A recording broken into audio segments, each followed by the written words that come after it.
today. Laura, can you?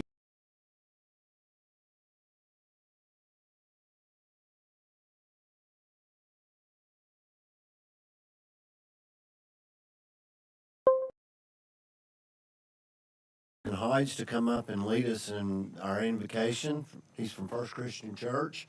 And then Tim Ward will lead us in the Pledge of Allegiance. Let us pray, friends. God, personally, I am so grateful for the community that I live in, Greene County and the town of Greenville. I know that a big part of the greatness of this place is because of the wisdom that you grant our leadership. So I pray for your faithfulness to continue to do that, to grant them wisdom, grant them knowledge, grant them grace as they make decisions that affect all of our community members. Proverbs 21:1 says, "The king's heart is a stream of water in the hands of the Lord. He turns it wherever he will." If that is true of the heart of kings, then how much more is it true of these leaders here? So I pray that you would turn their hearts where you will. May we as a community grow in faithfulness to you and in love for one another. In the name of Jesus, I pray. Amen. You'll face the flag. I pledge allegiance to the flag of the United States of America and to the republic for which it stands, one nation, under God, indivisible, with liberty and justice for all.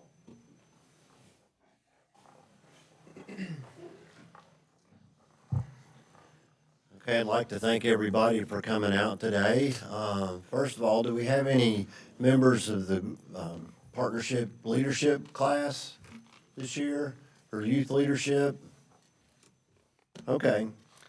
Well, as far as the mayor's comments goes, the big thing is we had a little activity on the on Depot Street on Saturday. It was called Mardi Gras, and if you got a chance to come out, it was good. If you didn't, I hope to see you there next year. We had a parade with dogs and people that were dressed up. And how many dogs were there, Matt? We had over 35 entries for the Posh Pooch Parade, and Mr. Taylor reached out to me earlier today and got some data. We had over 327 people that showed up for the event, so I think not too shabby for a first year celebration. And it was a bit chilly and the wind was blowing, so. Yeah, we just had to let the good times roll. You know what they say. Absolutely. Say it in French. How do you say it? No. I'm on camera. I better not. Okay. A piece of kind of redneck French if I tried to say it. So anyway, that's all I've got. Have we got some people for public? Are they all in for the? Okay. So instead of having you speak now, I'm going to ask everyone to come up and if you'd like to talk when we get to that on the agenda. It's item 8.6. So is that okay with you? Okay. All right. As far as unfinished business go, I'd like to consideration to approve minutes from the regularly scheduled meeting held on February 18th, 2025. We got those on Friday. Do I hear a motion to approve? So moved. Is there a second? Second. Is there any further discussion or additions? All those in favor say aye. Aye. Those against, like sign. The motion carries. All right, item 8.1 is consideration of a special event application for Greene County Partnership to host the 30th anniversary of the Iris Festival on May 17th and 18th. Are there some more days included in that? Yes. Sir. Yes, sir. Okay. Just making sure it was on, right? First of all, I'm sorry that Kendra's not here because she's, this is her deal, her world. But we're very excited. Kendra's down at some professional development, so I got to substitute. But first, before we get into the Iris Festival, I handed out a card, not that I'm suggesting anyone's an antique, but the Antique Appraisal Fair is this Saturday. It's free to the public. If you have an item that wants to be appraised, bring $5 in your item, and It's being held at the Parks and Rec Center. This is a biannual event. We do it every other year, so it is free to the public. And if you think you've got an heirloom that is worth something, bring it down, bring $5. They'll appraise it, and they'll let you know what it's worth. And then Friday is legislative lunch. It is that fantastic legislative season. We still have a few spots left. I think we've got 8 spots left for the lunch. You can sign up online, and that there will be a typical format. We have updates from the county mayor, the city mayor. Mayor Corley will not be participating because he's rehabbing, and then we'll have updates from Senator Sutherland and Representative Hawk, and then Q&A. So if you can attend, that's great. So the main event is Iris Festival. This is year 30. We're very excited. Kind of that go big or go home. We do have a full week this year. We've expanded it out. We've gone back and looked at various things through the years. Years ago when we actually launched the Iris Festival, Main Street Greenville, Nancy McNeese, that was the director at the time, and she had a sub-event, Keep Green. Green Spring. Thank you, Miss Markoff. There's a lot of green going on around here. And so so we've taken some of those and incorporated it this year. So leading off for the week, Monday night is a pop-up art festival in Bicentennial Park. Again, that's free to the public.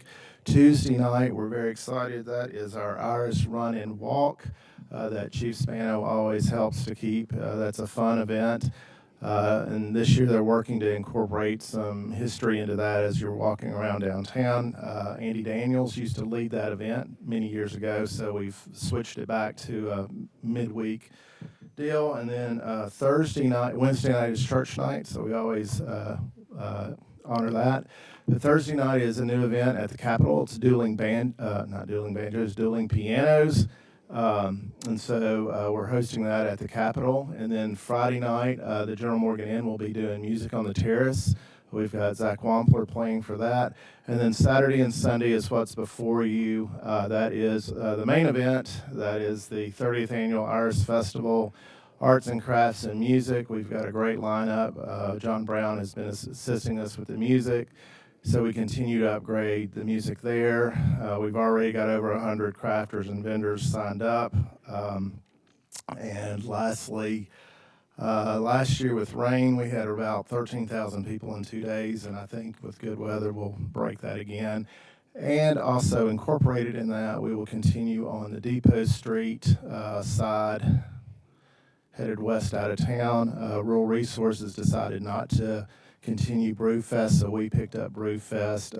Park Brummett is leading that along with Brent Woolsey, and so we feel like we've got something for everybody. So I'm exhausted already, and it's not even May. There you go. So thank y'all for y'all's consideration. If y'all have any questions, I'm obviously here to answer those. Well, we got the forms and all the signatures are in place, so do I hear a motion to approve? So moved. I have a motion, is there a second? Second. Is there any further discussion or questions? In that case, all those in favor say aye. Aye. Those against, like sign. Motion carries. Thank you, Jeff. Thank you, and I'll pass along thank you to our staff because they've worked very hard along with our volunteers. And then next up is our other great partners, so we're excited to hear the rest of this. All right, so next we have item 8.2. It's consideration of a special event application to host Sundown on Depot car show in conjunction with the Iris Festival on May 17th. Hello there, how are you, sir? Good, how are you? Doing great, thank you. So what are you gonna do? We'll put on a hot rod and antique car show in conjunction with the Iris Festival. Be the 10th year that we've done it. Got anywhere from a couple hundred cars up to 700 cars. So hopefully, if the sun will participate this year, we'll get some good cars downtown. The rain held it down a little bit last year, didn't Yeah, it? it hurt it pretty bad last year. Okay. And who are you with? I'm with the Sundown on Depot group. Okay. All right, well, we've got the paperwork on this one, and it's been approved by everyone. Do I hear a motion to approve for this event? Motion to approve? Second. There's a motion and a second. Is there any further discussion? All those in favor say aye. Aye. Those against, like sign. Motion carries. I guess you're gonna stay up here, aren't you? If I'm next on the next one, I will. Item 8.3 is consideration of a special event application for the Volunteer State Auto Club to host a car show on July 19th. Yes. So Volunteer Auto Show, they've done several shows over the years. They've been a club since 1961. We've had it a little bit of everywhere in the town of Greenville, sometimes indoors, sometimes out. We brought it back downtown last year, and we'd like to do that again this year on July the 19th. Okay, and we have that paperwork also, and it's been approved by everyone, and they've got here all the signatures that are needed. So do I hear a motion to approve this? We have a motion. Is there a second? Second. Any further discussion? All those in favor say aye. Aye. Those against, like sign. Motion carries. One other thing, in our meetings, you were talking about giving money, raising money for especially Sundown on Depot. Can you let everybody know where that money's going? Yeah, so the money on Sundown on Depot has historically went all to Holston Homes. Starting this year, we're gonna split it up in 4 different groups. Holston Homes is gonna be one, AidNet is gonna be one, Isaiah House is gonna be one, and a children's cancer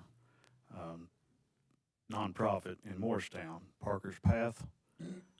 I actually work with a guy, his granddaughter passed away with cancer, and the mother set that foundation up.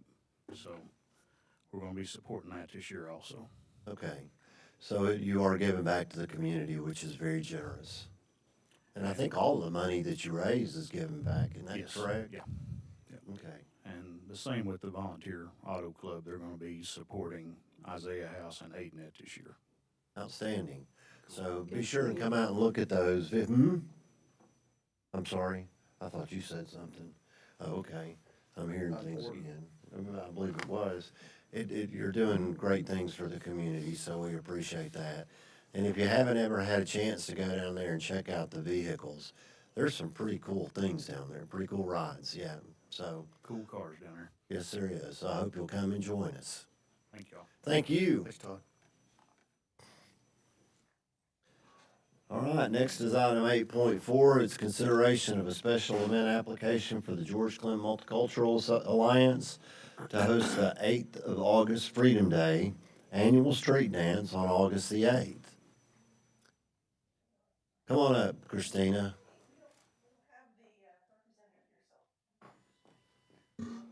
Speak to this event. So, this is our annual 8th of August event. This is talking about the street dance because they close off Davis Street to have this. So they'll do this on Friday night, which will be from 6 to midnight. It's going to be fun. It's going to be a fun time. They said everyone is welcome. Please come down and have a good time. No fee for this. And they usually have live music and lots of things going on. And then the next day, they'll have the 8th of August celebration. That'll be an all-day event, but they don't close the street, so we'll just plug that event right now. So Phones come to down that there too. and on the playground, there's a good turnout. Oh, yeah, there's yeah. good turnout, there's family reunions, good food, Good food. usually caricature artists and face painters and three-legged races and all kinds of fun times. That's good. Can you explain what the 8th of August is? What? Can you explain what the 8th of August symbolizes? Well, yes, that's when Andrew Johnson freed his slaves, and I don't know the year. I apologize for not knowing the year. Todd? It's 1871, Okay, pretty sure. all right. No, I'm sorry. That's when the celebration started. 1864, I think. Was the date. Yeah. Okay, But so celebration it's started a in 71. special for our community. Google warriors out there, quick. Yes. Yeah. Wikipedia. Please don't put dates in the newspaper because that'll embarrass my history friends. Say, Todd Smith said. Right. Well, the fun thing is the 8th of August landed on 8th of August this year, so that Okay. that makes it easier because we usually have to say come Yay. the 8th of August on the 3rd of August or the 5th of August. So Okay, well, we've got all the signatures that are needed. Do I hear a motion to approve? So moved. Is there a second? Second. Is there any further discussion? All those in favor say aye. Aye. Those against, like sign. Motion carries. All right, item 8.5 is consideration of a resolution to authorize and appropriate funds for a study on hazardous duty supplemental benefit for public safety officers. As they come up, I'll tee up this conversation. Last year, the state legislature passed a bill that would allow public safety officers, police and fire, access to a program for a safety allotment for their retirement. And part of that process to do this is to complete an actuarial study. If a community is interested, you must complete an actuarial study just to understand the cost of doing the program.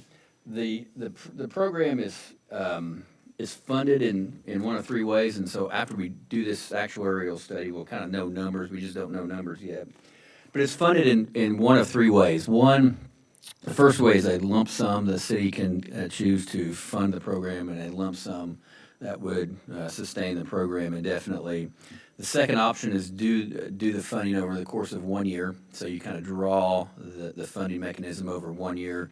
And the third option is to do the funding over the course of 10 years so that you're not taking a bite out of the cost of enrolling in this program. Those are all decisions to be decided later. We don't have to make that decision right now. The only thing this resolution is considering is to pay $400 to ask the state to do an actuarial study of what the program would cost. So no commitment, there's no commitment at all. We just get an idea of what the program's going to cost. Okay. I think Chief Spano can probably answer any questions. He's been pushing this or advising us on this. So. Yeah, we're just looking for the study to get done now, just so we know what the cost will be on the city if we were to adopt it. So. Okay. And Chief Shipley and myself, he'll pay for half of it, I'll pay for half of it out of our budget. And Okay, so it's not gonna. we were discussing fire department math earlier, weren't we? We were gonna say it's $800, we were gonna charge them $400, and then we were. Okay. I make a motion, we allow them to do the study. Okay. Is there any discussion or questions? All those Thank in you. favor say aye. Aye. Those against, like sign. Motion carries. All right, item 8.6 is discussion of Parks and Recreation Locust Street property. I think there's some people that have signed up for this.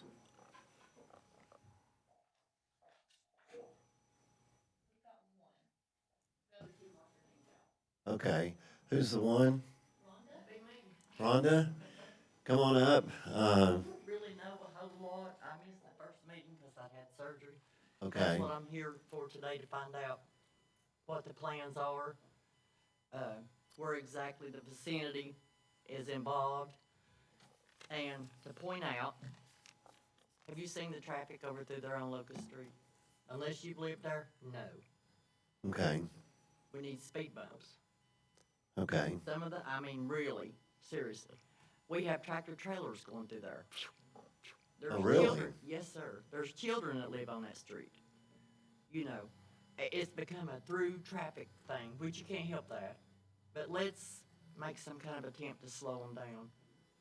Well, actually, Chief Spano has been leading an effort to try to get some more speed bumps out there, so, Speed bumps, patrol.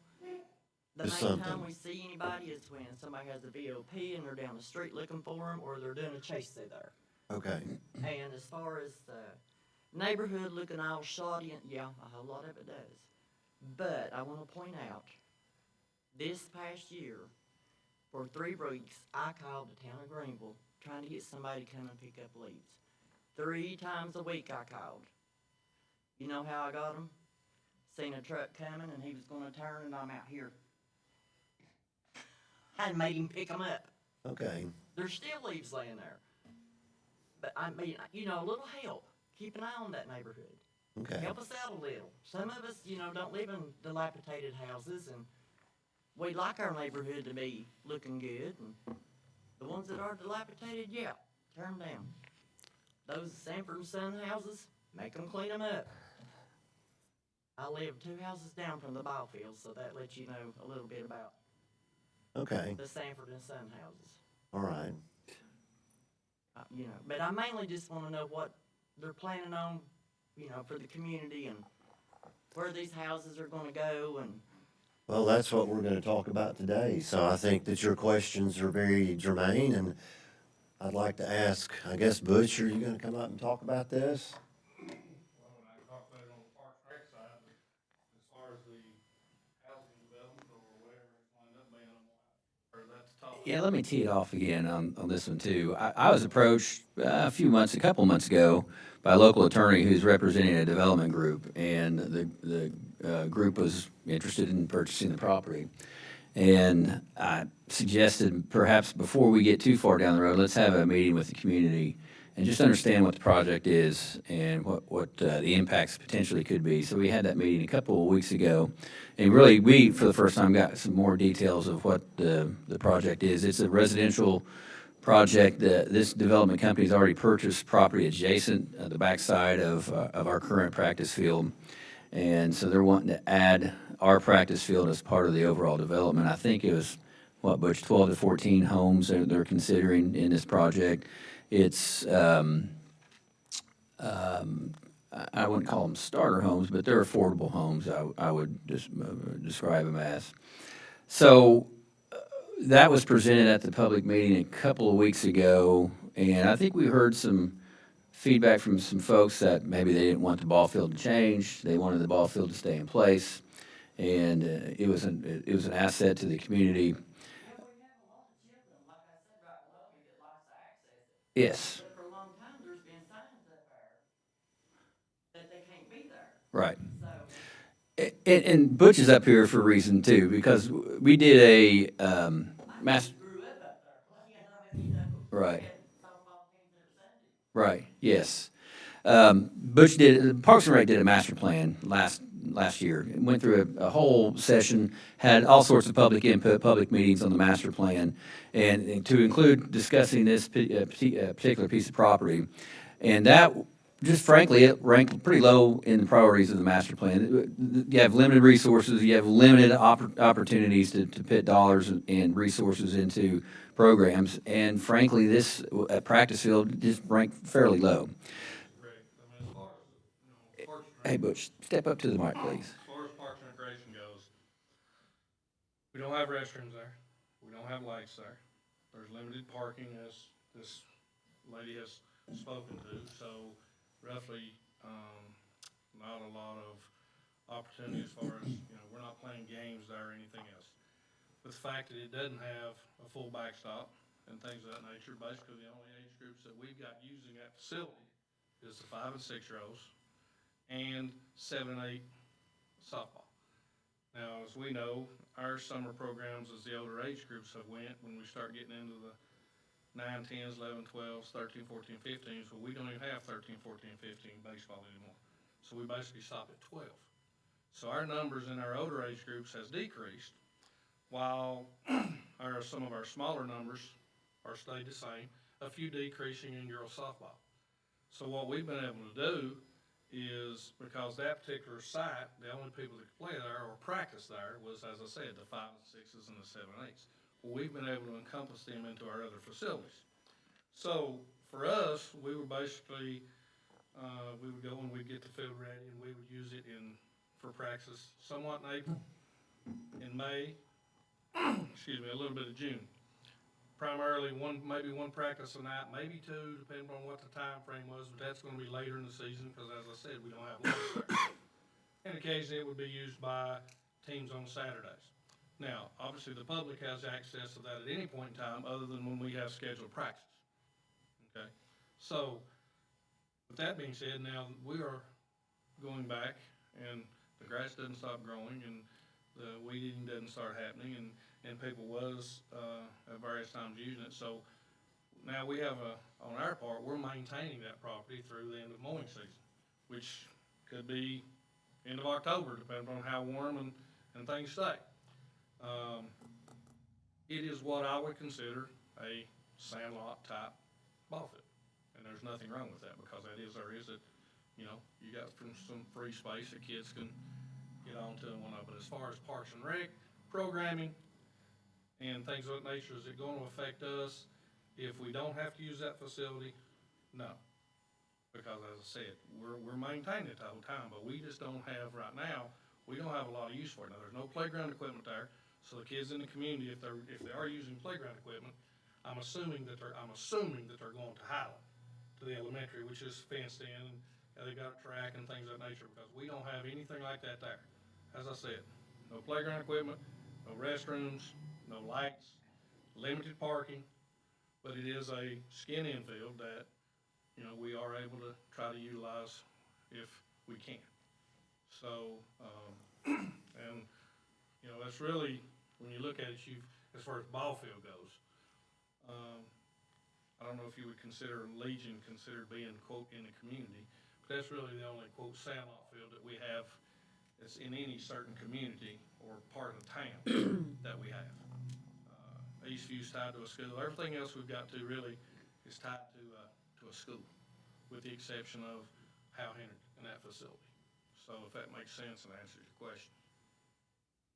Todd, can you spend a minute and talk about the process if we move forward?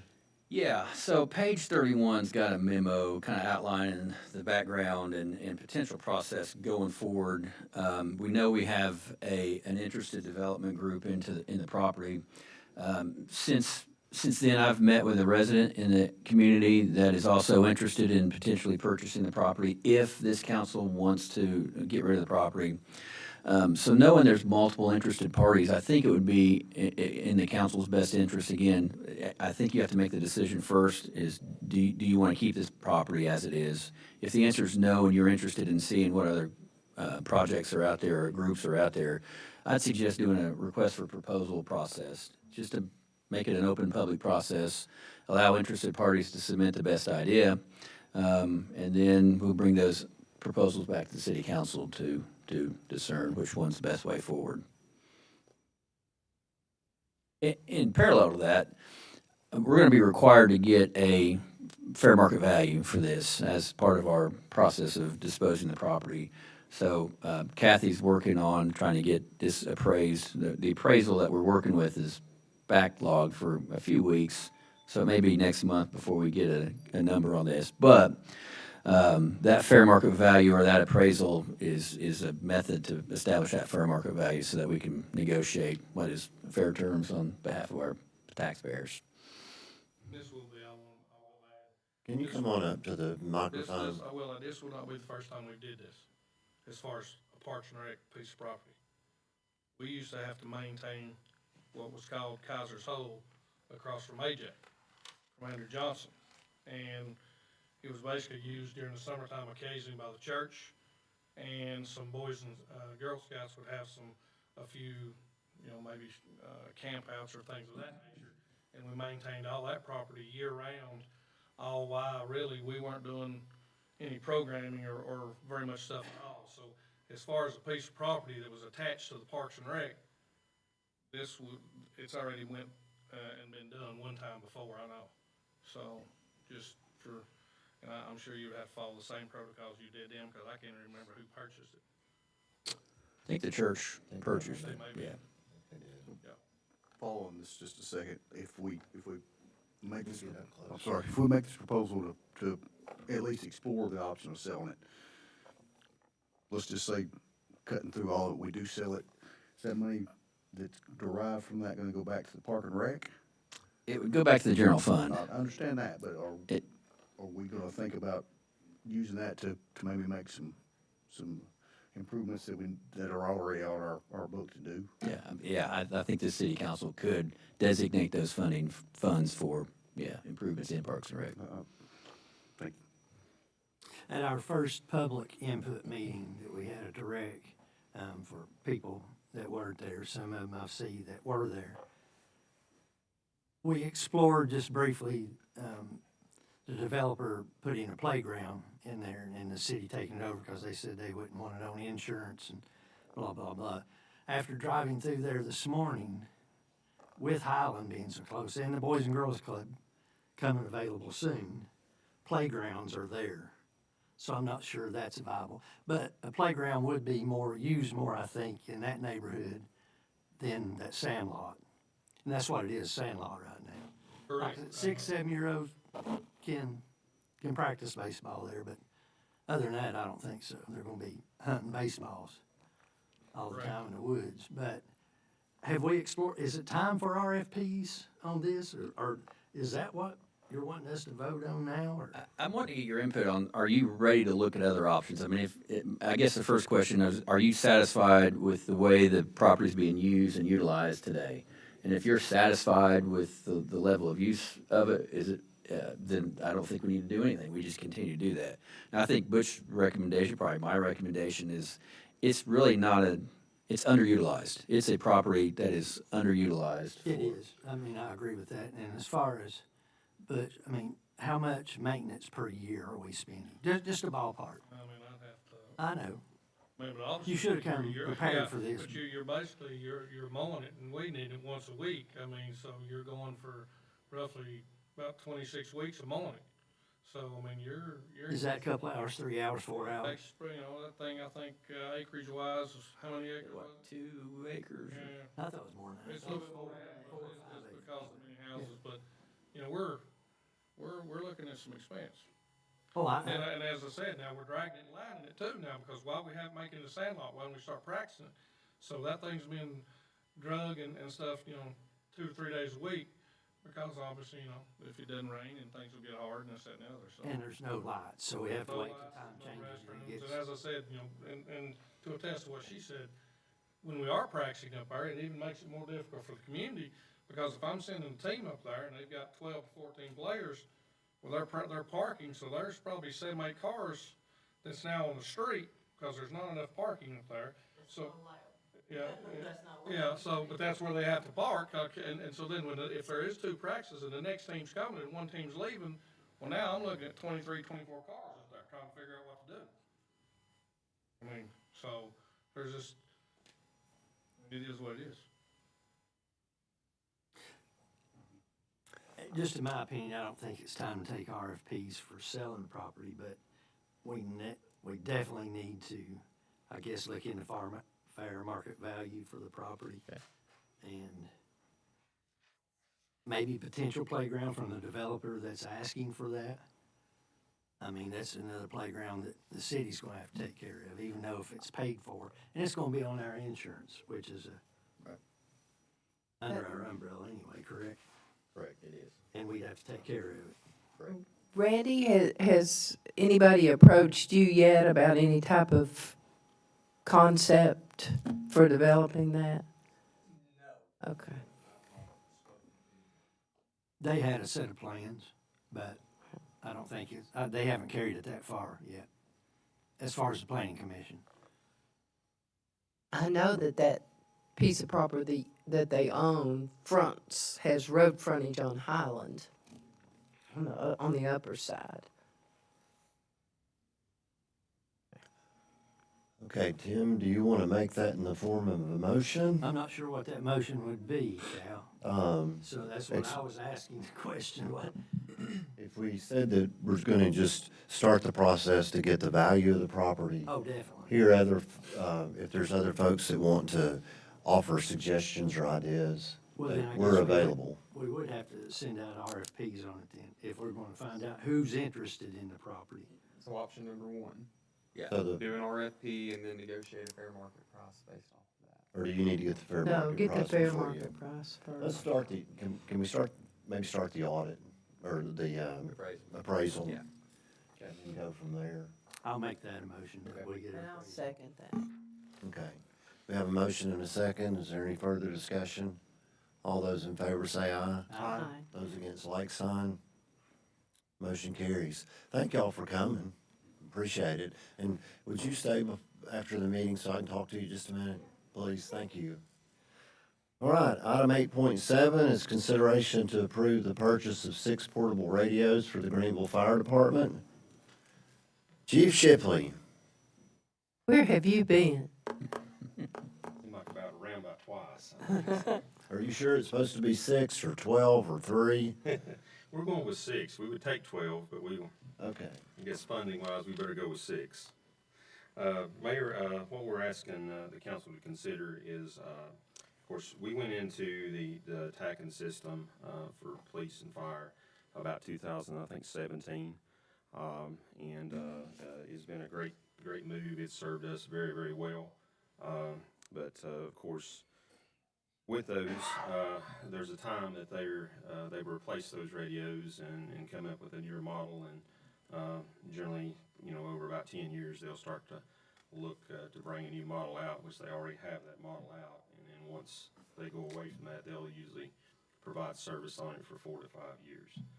So basically, what we're trying to do is trying to get ahead of the game and not have to order all the radios at one time. Just replace them incrementally. And Are these for like battalion chiefs or, I mean, are these the ones they wear? yes, these are Okay, it's portable. not for their cars. Right. Yeah, these are all the portables. I'm sorry. These are all the portable radios that firefighters use. So they utilize them if they go in a structure fire, and like I said, officers use them also. But these 6 right there, and Kendall's here, and he can speak to the expertise in the room. I'm just kind of a novice on this, but he's done a lot of research. We actually brought these radios in and demoed them for about 60 days.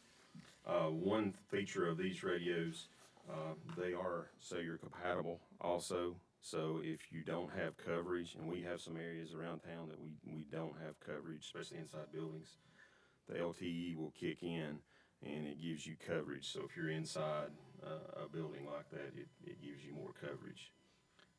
And basically what we would do with these radios is they would go in the officer's seat of each apparatus. So that officer's going in with a crew, then they have one of those radios.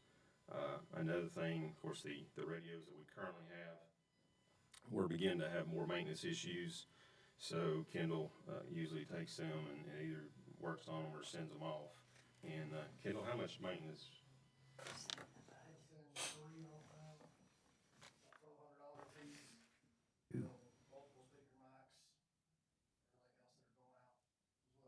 Do we carry a monthly subscription? How does it bounce off LTE? There is a monthly subscription Okay. to that. Yeah, Per rate, okay. yeah, through FirstNet. Have you asked Spano if he'll share his litigation fund for these? Oh, that is a great idea.